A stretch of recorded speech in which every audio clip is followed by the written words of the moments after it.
बात करते हैं इचेलियन फॉर्म के ऊपर कुछ क्वेश्चन के बारे में। ठीक है, तो इचेलियन फॉर्म क्या होता है, हमने पिछले क्लास में देखा था। ठीक है, कि कोई भी अगर मैट्रिक्स ए दिया है, उसके अंदर सपोज कर लो दो या तीन रो है, सपोज कर लो तीन रो है, तो अगर कोई भी पार्टिकुलर रो के सारे एलिमेंट अगर जीरो के बराबर है, तो वो रो एकदम बॉटम में होना चाहिए। और अगर पहले रो में नॉन जीरो एलिमेंट के पहले एक जीरो है, तो सेकेंड रो में नॉन जीरो एलिमेंट के पहले दो जीरो होने चाहिए। ये सब बात हमने वहां पे किया था। ठीक है, तो देखो हमारा क्वेश्चन है, use elementary transformation to reduce the following matrix A to triangular form. देखो इचेलियन फॉर्म का दूसरा नाम है ट्रायंगुलर फॉर्म। ठीक है, and hence find the rank of A, हमको ए का क्या करना है, रैंक भी निकालना है। ठीक है, तो इचेलियन फॉर्म में का क्या बोलते हैं, इचेलियन फॉर्म का इंपॉर्टेंस क्या था कि जो आपका पहले हमने सीखा था स्टार्टिंग में रैंक निकालना, उसके लिए हम क्या कर रहे थे, determinant not equal to zero वाला यूज कर रहे थे।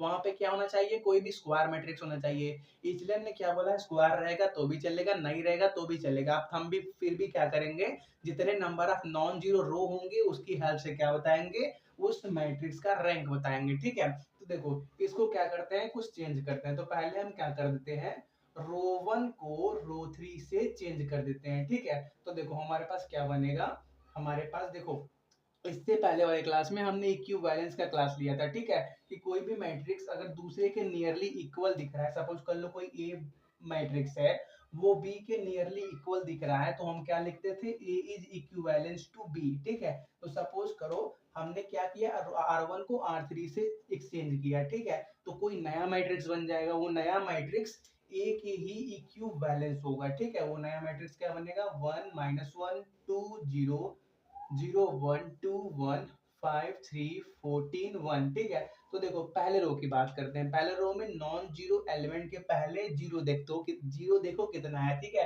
तो देखो यार यहाँ पे क्या है, नॉन जीरो एलिमेंट तो इधर आ गया, और नॉन जीरो एलिमेंट के पहले ही जीरो आ गया राइट साइड में। हमको नॉन जीरो एलिमेंट इधर साइड में चाहिए। ठीक है, स्टार्टिंग कहाँ से होता है, यहाँ से स्टार्ट करते हो ना, तो जीरो हमको इधर चाहिए कि इधर कितना जीरो है नॉन जीरो एलिमेंट के पहले। ठीक है, तो इसको भूल जाओ, फिर आ जाओ सेकंड रो में। ठीक है, तो देखो नॉन जीरो एलिमेंट के पहले एक जीरो है। ठीक है, तो हमको क्या करना पड़ेगा, इस वाले रो में नॉन जीरो एलिमेंट के पहले दो जीरो बनाना पड़ेगा। ठीक है, तो उसके लिए क्या करते हैं हम, जो आपका R3 है उसको R3 minus five times of R1 से क्या करते हैं, चेंज करते हैं। ठीक है, तो उस टाइम पे क्या होगा, हमारे पास कोई फिर एक नया मैट्रिक्स बन जाएगा। सपोज कर लो वो भी एक ही इक्विवेलेंट ही होगा, क्योंकि एलिमेंट्री ट्रांसफॉर्मेशन में मैट्रिक्स का क्या बोलते हैं, जो एक्चुअल वैल्यू होता है वो इफेक्ट नहीं पड़ता। ठीक है, तो देखो one minus one two zero zero one two one.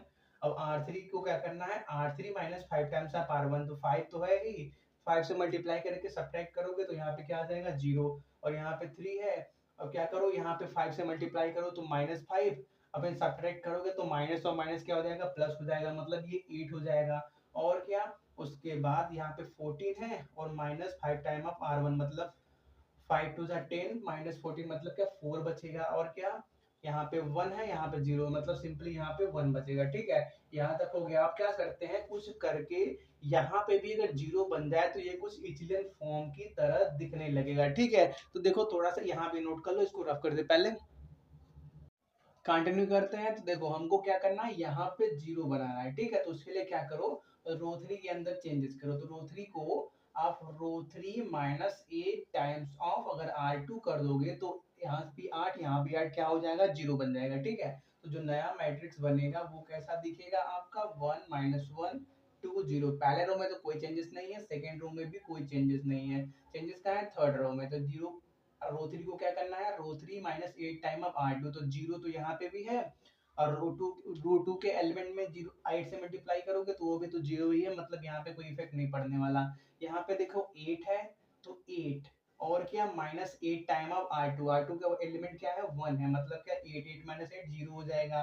फिर क्या, यहाँ पे फोर है, और यहाँ पे क्या माइनस एट आर टू, यहाँ पे कितना है, टू है, तो एट टू जा सिक्सटीन, और माइनस फोर, तो मतलब क्या हमारे पास फोर माइनस सिक्सटीन बचेगा, मतलब माइनस ट्वेल्व बनेगा। ठीक है, फिर क्या यहाँ पे वन है, और यहाँ पे माइनस एट हो जाएगा। ठीक है, तो वहां पे क्या मिलेगा, माइनस सेवन मिलेगा। ठीक है, तो देखो ये जो अभी फिलहाल में मैट्रिक्स बना हुआ है, ये क्या कुछ कुछ इचेलियन फॉर्म की तरह दिख रहा है। पहले रो को तो भूल जाओ, क्योंकि वहां पे नॉन जीरो एलिमेंट इधर आ गए, जीरो आपका राइट में आ गया, ठीक है। सेकेंड रो में देखो नॉन जीरो एलिमेंट के पहले एक जीरो है, थर्ड रो में नॉन जीरो एलिमेंट के पहले दो जीरो है। तो ये किस ऑर्डर का लग रहा है, इचेलियन फॉर्म की तरह लग रहा है, ठीक है। तो इचेलियन फॉर्म में क्या बोलता है, जो आपका रैंक होता है वो नंबर ऑफ नॉन जीरो रो से निकलता है। तो कितने हमारे पास नॉन जीरो रो है, एक दो तीन, मतलब इस मैट्रिक्स का रैंक कितना हो गया, 3 हो गया, ठीक है। तो ये जो मैट्रिक्स मिला ये वाला, इसका रैंक 3 हो गया। तो जो ओरिजिनल ए मैट्रिक्स है उसका भी रैंक क्या हो जाएगा, 3 हो जाएगा, क्योंकि ए मैट्रिक्स इसी के क्या है, इक्विवेलेंस है। तो इसका रैंक 3 हुआ, तो इसका भी रैंक क्या हो गया, 3 हो गया, ठीक है। नोट कर लो।